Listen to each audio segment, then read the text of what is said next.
चलो बच्चों, आज हम चैप्टर नंबर 6 ट्रायंगल का थ्योरम नंबर 6.8 पढ़ते हैं। देखते हैं क्या कह रहा है हमसे। इससे पहले हम 6.7 पढ़ चुके हैं, ठीक है, जिसमें हमने क्या पढ़ा था कि अगर हम किसी राइट एंगल ट्रायंगल के राइट एंगल वर्टिस से कोई परपेंडिकुलर खींचते हैं तो उस परपेंडिकुलर हाइपोटेनस पे परपेंडिकुलर खींचते हैं तो उस परपेंडिकुलर के दोनों तरफ जो ट्रायंगल बनते हैं वो पूरे ट्रायंगल के साथ और आपस में भी सिमिलर होते हैं। ये अभी ये 6.8 ट्रायंगल थ्योरम क्या कहती है हम वो पढ़ते हैं। कहता है इन अ राइट ट्रायंगल, ये भी राइट ट्रायंगल की बात कर रहा है, the square of the hypotenuse is equal to the sum of the square of the other two sides. समझ में आया कुछ? देखो क्या कह रहा है, राइट ट्रायंगल में जो हाइपोटेनस का स्क्वायर है is equal to the sum of the square of other two side, और बाकी की टू साइड्स जो रहेगी है उसके सम के इक्वल होता है, ऐसा ये बोल रहा है प्रूव करने के लिए, या ऐसा इसने बोला है कि ऐसा होता है, थ्योरम बता रही हमें। ठीक है, तो सबसे पहले हम राइट ट्रायंगल बना लेते हैं, क्लियर होएंगे इससे चीज़ें। राइट ट्रायंगल का नाम हमने क्या दे दिया, ए बी सी, और जो राइट एंगल है वो हमारा 90 डिग्री का बी पर है। ठीक है, उसके सामने वाली हाइपोटेनस होती है। तो हमें टू प्रूव में क्या करना है, तो हमें प्रूव क्या करना है वो लिख रहा हूँ, टू प्रूव। क्या प्रूव करना है, कहता है राइट एंगल में square of hypotenuse is equal to the sum of the square of the other two sides. तो हमें ये प्रूव करना है कि हाइपोटेनस का जो स्क्वायर है ए सी का स्क्वायर इज इक्वल्स टू है अदर टू साइड्स, यानी कि A B plus B C. सुनने वाला sum of the squares of the other two sides, तो sum of the square of the other two sides, तो A B का square plus B C का square. Done, ये हमें prove करना है। तो इसको प्रूव करने के लिए सबसे पहले हमें क्या करना पड़ेगा, हमने अगर आपने 6.7 थ्योरम पढ़ी होती तो आपको अपने आप क्लिक हो जाता माइंड में कि हमें यहाँ पर एक कंस्ट्रक्शन करनी पड़ेगी, जो कि हमने 6.7 में भी की थी। कंस्ट्रक्शन क्या करनी पड़ेगी, मैं यहाँ लिख देता हूँ कंस्ट्रक्शन क्या करनी है हमें।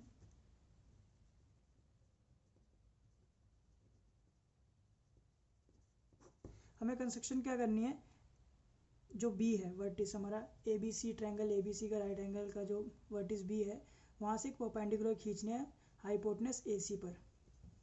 ठीक है, यहाँ पर डी कर दो। डन, तो हमने कंस्ट्रक्शन जो किया वो लिख दोगे आप। क्या किया हमने, वी कंस्ट्रक्ट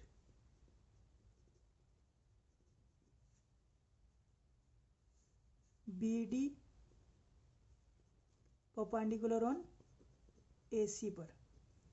ठीक है, we construct B D perpendicular A C, ये हमने कंस्ट्रक्शन कर दी। ठीक है, अगर हमने परपेंडिकुलर खींचा है तो इसका मतलब क्या है, इसका मतलब इसकी दोनों तरफ जो एंगल हैं वो हमारे कितने डिग्री के हैं, 90 डिग्री के हैं। परपेंडिकुलर का मतलब यही होता है कि 90 डिग्री का एंगल बनाता है वो। ठीक है, अब हम अपने सॉल्यूशन की तरफ चलते हैं। हमें प्रूव क्या करना है, हमें प्रूव करना है, क्या प्रूव करना है, हमें प्रूव करना है ए सी का square equals to B C square plus sorry A C square equals to A B square plus B C का स्क्वायर के इक्वल होता है, ऐसा करके प्रूव करना है। चलो अपने सॉल्यूशन की तरफ बढ़ते हैं। सबसे पहले क्या करना है, अच्छा अगर ये ऐसा है तो हम यहाँ से 6.7 में हमने क्या पढ़ा था कि इन दोनों की, ये दोनों ट्रायंगल आपस में सिमिलर होंगे और जो होल ट्रायंगल होगा वो भी इस छोटे वाले ट्रायंगल के सिमिलर होगा और इस छोटे वाले ट्रायंगल के सिमिलर होगा। ठीक, अब सबसे पहले हम क्या कर रहे हैं, हम ट्रायंगल ए डी बी यानी कि ए डी बी ये छोटे वाला ट्रायंगल और ट्रायंगल ए बी सी यानी कि बड़े वाला ट्रायंगल दोनों ले रहे हैं, जो कि हमने 6.7 में पढ़ा था, दोनों आपस में सिमिलर होते हैं। ठीक है, तो हम triangle A D B and triangle A B C ले रहे हैं। डन, अब हमें पता है कि ये दोनों सिमिलर होते हैं। कैसे पता है सिमिलर होते हैं, ये थ्योरम 6.7 में पढ़ चुका है। अगर आपने नहीं पढ़ी है 6.7 तो हम आप हमारी पहली वाली वीडियो देख सकते हो। मैं फिर डिस्क्रिप्शन में दे दूंगा। ठीक है,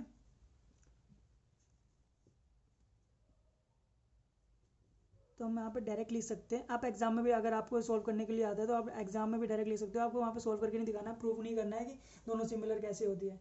ठीक है, आप लिख भी सकते हो और डायरेक्ट आप थ्योरम 6.7 का भी रेफरेंस दे सकते हो। Triangle A D B similar है ट्रायंगल ए बी सी के, बाय कैसे, थ्योरम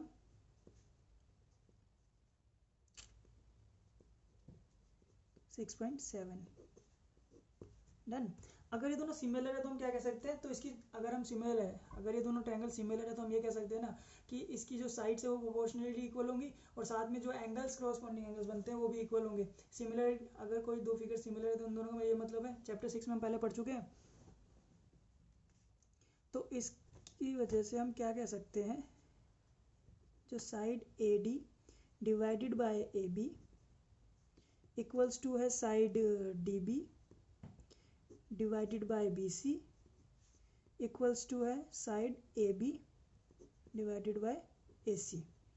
ये कैसे कह सकते हैं हम, sides are proportional by BPT. BPT theorem के अकॉर्डिंग हम ये कह सकते हैं कि यदि कोई दो ट्रायंगल आपस में सिमिलर होते हैं तो जो हमारी साइड से वो प्रोपोर्शनलिटी इक्वल होती है, तो हमने वहाँ से इसे लिख दिया। अब देखो हमें जो प्रूव करना है वहाँ पे क्या करना है, वहाँ पे बी सी का स्क्वायर चाहिए, ए बी का स्क्वायर चाहिए, ए सी का स्क्वायर चाहिए। तो यहाँ पर हमें क्या ढूंढना है, कोई दो वर्ड एक जैसे ढूंढने हैं, कोई दो लाइंस है, ये दो साइड्स है जो एक जैसी है। जैसे कि यहाँ पे ए बी और ए बी दिख रहा है आपको, ये दोनों एक जैसी है, मतलब इन दोनों को मल्टीप्लाई करते मेरे स्क्वायर आ जाएगा। तो मैं इन दोनों को लूँगा, इसको नेगलेक्ट कर दूंगा, इसको छोड़ दूंगा। तो मैं क्या ले रहा हूँ, A D divide by A B equals to है A B divide by A C. अब मैं इसको जब क्रॉस मल्टीप्लाई करता हूँ, क्योंकि वैसे तो मल्टीप्लाई होने जरा, तो मैंने क्या ले लिया, A D divide by A B और A B divide by A C. अब मैं जब इसको क्रॉस मल्टीप्लाई करूँगा, वैसे तो स्क्वायर होगा नहीं, जब क्रॉस मल्टीप्लाई करूँगा तो क्या हो जाएगा, ए डी इंटू में A C equals to A B into में ए बी। अब ए बी से ए बी तो मल्टीप्लाई होता नहीं है, लेकिन हमने पढ़ा हुआ है यदि कोई,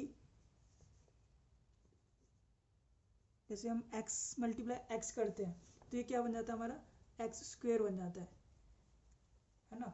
तो उसी प्रकार जब ए बी को ए बी से मल्टीप्लाई करो तो ए बी का क्या बन जाएगा, स्क्वेयर बन जाएगा। लेकिन ए डी ए सी से मल्टीप्लाई नहीं हो सकता, तो ए डी इंटू में ए सी ऐसे ही रह जाएगा, ए बी का क्या हो जाएगा, ए बी इंटू में ए बी क्या हो जाएगा, ए बी का स्क्वेयर बन जाएगा।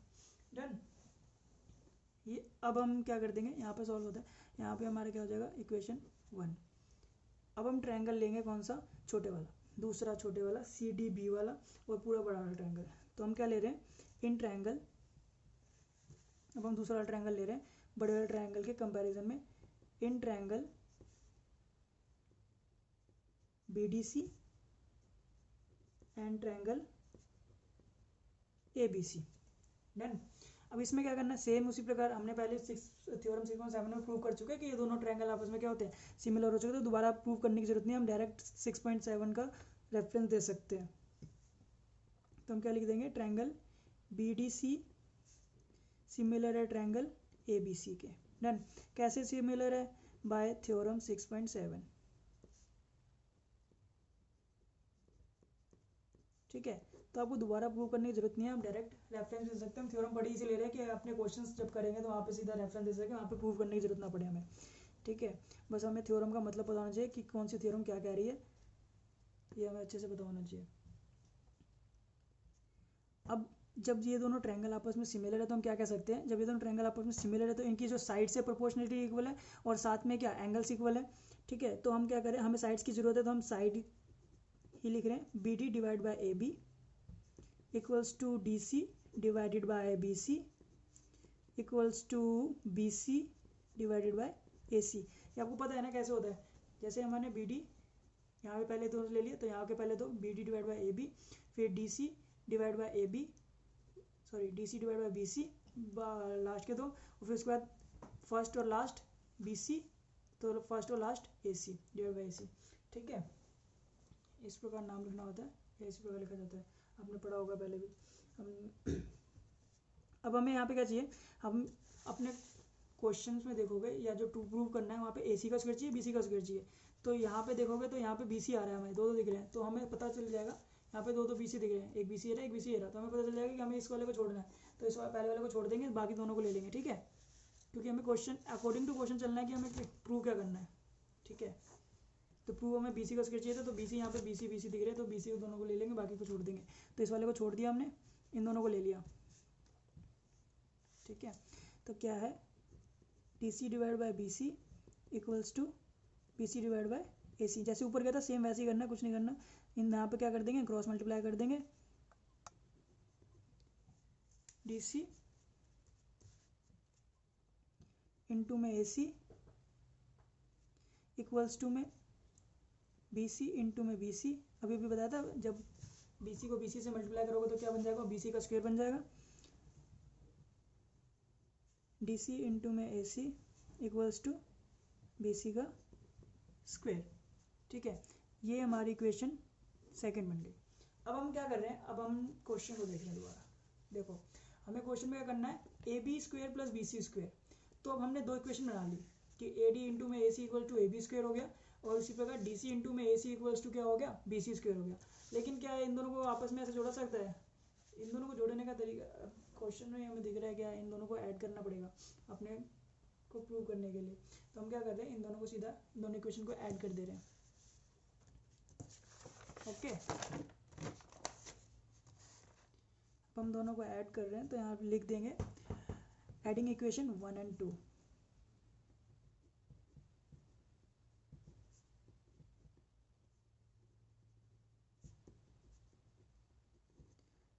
अब हमें पता है क्या, जब हम कोई दो इक्वेशन को ऐड करते हैं तो राइट हैंड साइड वाले राइट हैंड साइड से इक्वल ऐड होते हैं, और लेफ्ट हैंड साइड वाले लेफ्ट हैंड साइड से ऐड होते हैं।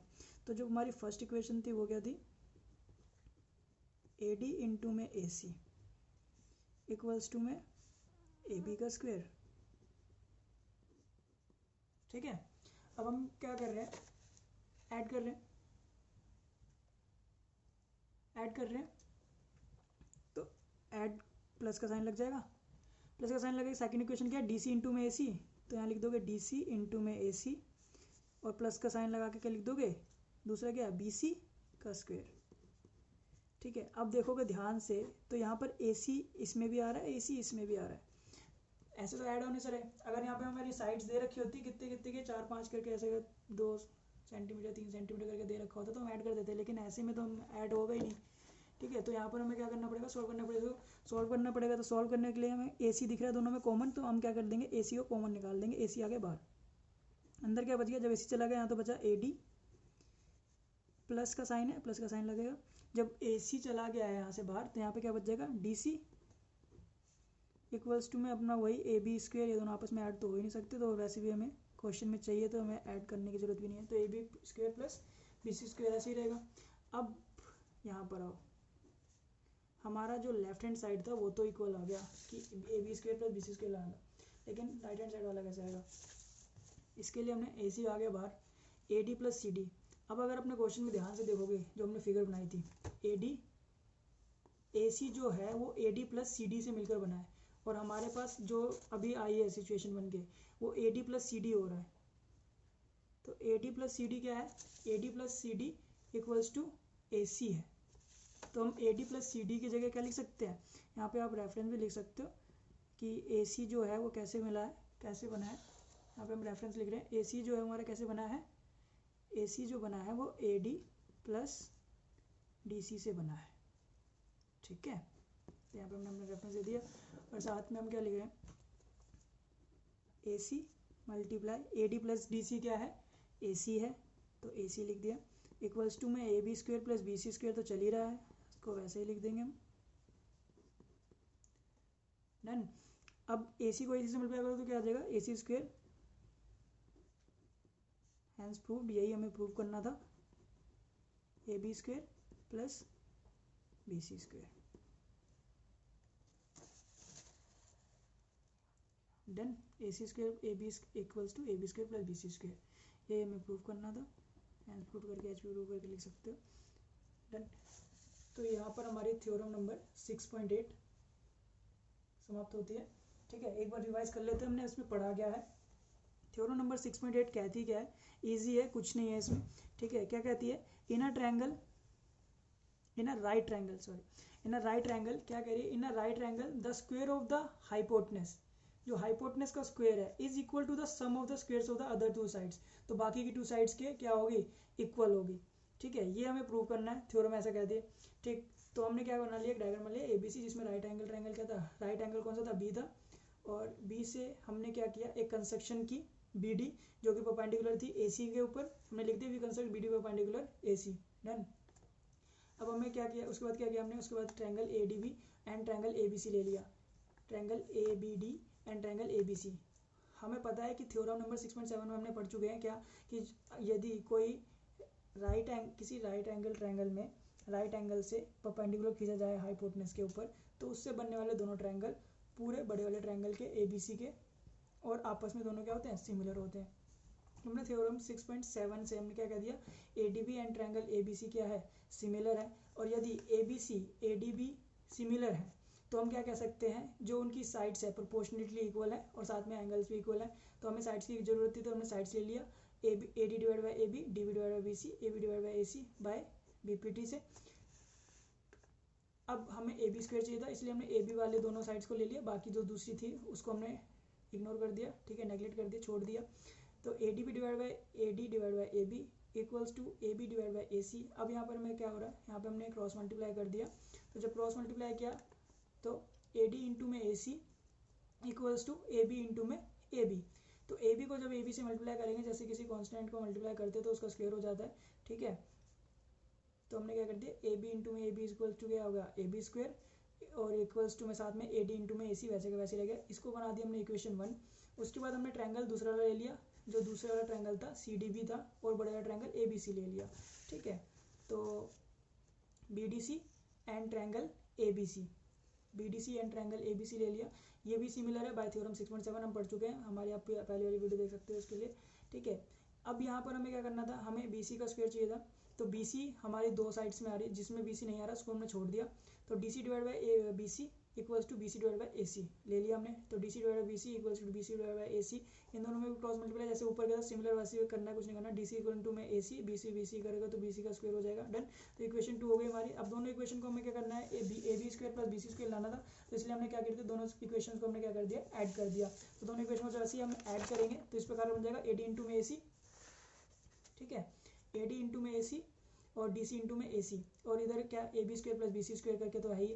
तो जब ए डी इंटू में ए सी, जब हमने देखा कि दोनों में प्लस के साइन है, दोनों में क्या आ रहा है, कॉमन आ रहा था, तो हमने क्या कर दिया, ए सी को बाहर निकाल दिया, तो ए सी को बाहर रख लिया। अब आगे अंदर क्या रह गया, A D into A D plus D C रह गया। और जब हमने फिगर्स में देखा, जब बना रखी थी हमने, ए डी जो ए सी है वो कैसे बनी है, A D plus D C से, सी डी से या डी सी से बनी है, जो कि ए सी है, ठीक है। तो हमने यहाँ पे रेफरेंस में लिख भी दिया साथ में, क्या, A C equals to A D plus D C, ठीक। तो यहाँ पे ए सी लिख दिया, जब ए सी का स्क्वायर, ए सी को ए सी से मल्टीप्लाई करो तो ए सी का स्क्वायर हो जाएगा, equal to A B square plus B C square. यही मैं प्रूव करना था थ्योरम नंबर 6.8 में, डन। ओके, यहीं पे हमारा थ्योरम नंबर 6.8 समाप्त होती है। नेक्स्ट वीडियो में हम थ्योरम नंबर 6.9 पढ़ेंगे, जो कि हमारे एक्सरसाइज 6.5 के लिए बहुत ज़्यादा ज़रूरी है, ठीक है। एक्सरसाइज 6.5 थ्योरम करने के बाद कंप्लीट करेंगे। ओके गाइस, मिलते हैं अपनी अगली वीडियो में, तब तक के लिए थैंक यू।